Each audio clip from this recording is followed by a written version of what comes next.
talking like I'm on a talk show, okay?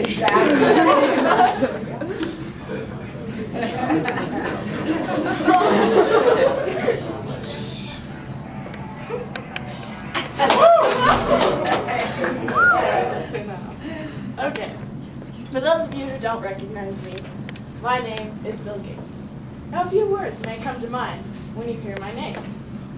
Money, Microsoft, money, philanthropy, and money, which all are very true. But it didn't start that way. I was set on creating my own success story. My story begins on October 28, 1955, when I was born in Seattle to the parents of Mary and Bill Gates.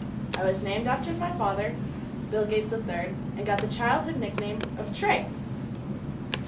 Now, my family had a warm and competitive environment. I learned this competitiveness from when I would go to the lake every summer and my family would have their annual Olympic Games. I would compete against my 2 other sisters and some family friends. I also really liked board games. My favorites were Risk and Monopoly. Risk involved world domination, and Monopoly involved getting rich at the right time. I also started reading books. I would devour encyclopedias and biographies, anything I could get my hands on. But I started to separate myself from other kids with my focus on books. So one might say I was a loner. And my parents definitely thought that. They sent me to a counselor, but the counselor simply said, "No, your son's a genius." So my parents, despite being believers in public school, they sent me to Seattle's finest private school called Lakeside.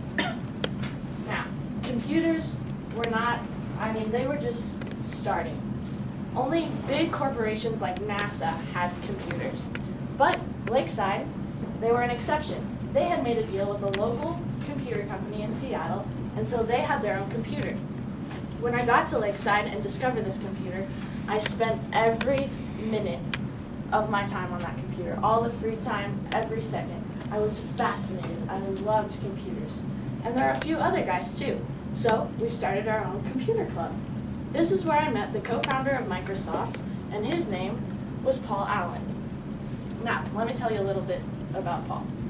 He was 2 years older than me, was this big, hunky guy, shy and timid, and I was little Bill Gates, feisty and competitive. Despite our polar opposites, we made the best pair. My first computer program that I made was a little tic-tac-toe game. But by the time I was 17, Paul and I had programmed this program called Trafo Data, which monitored Seattle's traffic programs. We sold it to the city, and that was our first profit. I had made $20,000 off of that program. Not too bad for a high schooler. So Paul and I, we had this idea of creating our own company. But my parents were like, "No, Bill, you need to finish school first." So I graduated top of my class, had perfect SAT scores, National Merit Scholarship. I decided to go to Harvard. My dad was a lawyer, so he wanted me to follow after him and become a lawyer too. But I had different plans for myself. I wanted to do something with computers.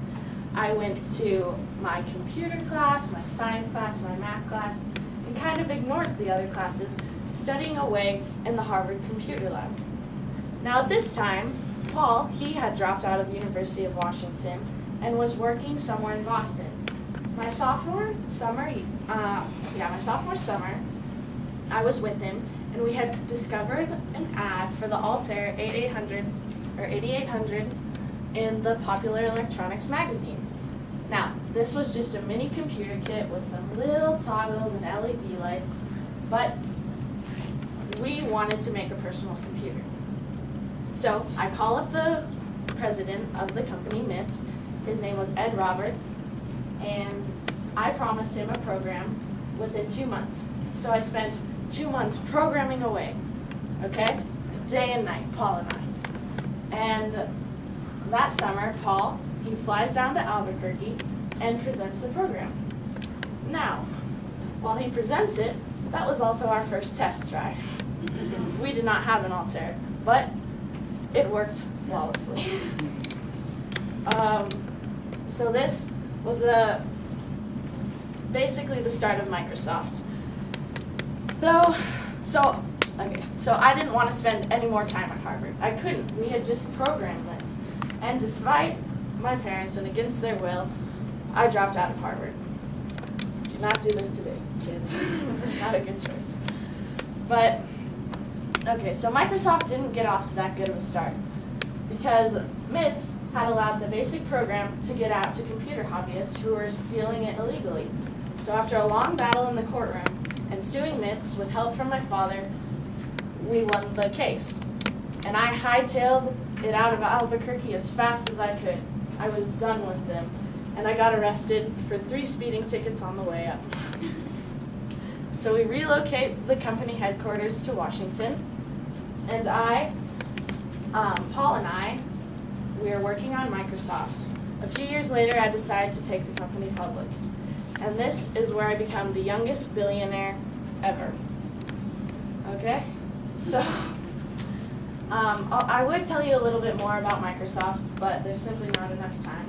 So in the year 2000, I had married Melinda Gates, and we didn't really know what to do with all of our money. So, because there's simply no use to go through $70 billion. So we created a foundation called the Bill and Melinda Gates Foundation. And this, we spent all the money on different philanthropies. Like today we are going through, we're working with HIV, AIDS, malaria, the eradication of polio in India. We're also focusing on education in the United States because we believe that education can take one further. Also, today I'm working with the United Nations in creating the new Millennium Goals that have expired in this year, 2015, and we're creating new ones for 2030. Yes. So, thank you for listening about my life. And that's it.